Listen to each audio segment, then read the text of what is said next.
Algae blooms on the Treasure Coast may be spreading outside Martin County. Tonight, one viewer sent us this video here of what appears to be blue-green algae in the Fort Pierce area. That's where we find News Channel 5's Alex Hagan. He is live with why this might not be from those discharges that we're hearing so much about. Alex?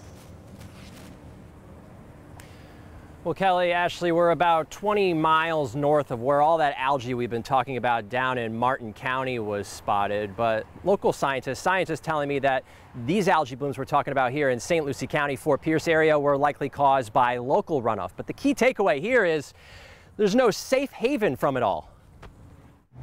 It's always good to have a plan.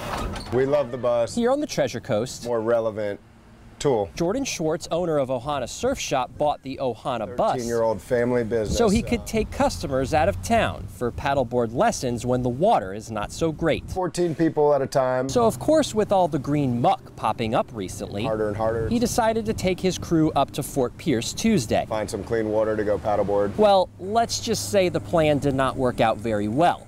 Unexpectedly. It was very disappointing for the people visiting Florida for their first time. Jordan took this video showing what appears to be blue-green algae just north of North Causeway boat ramp close to Taylor Creek.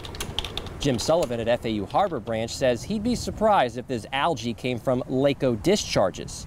So where did it come from? Well, local runoff is an issue as well. And this algae doesn't only grow in Lake Okeechobee, it'll grow in any freshwater body that there's enough nutrients and light for it to grow. And with that in mind, we're at the point where we're thinking about packing up and moving. Yeah, we've heard that quite a lot from folks around here lately. It's very disheartening, and you know, it makes it tough to do business on the Treasure Coast.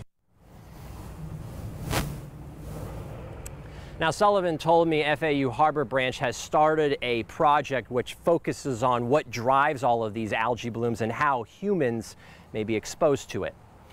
Reporting live in Fort Pierce, Alex Hagan, WPTV, News Channel 5. Well, if you do come across algae, you can report it to the Florida Department of Environmental Protection.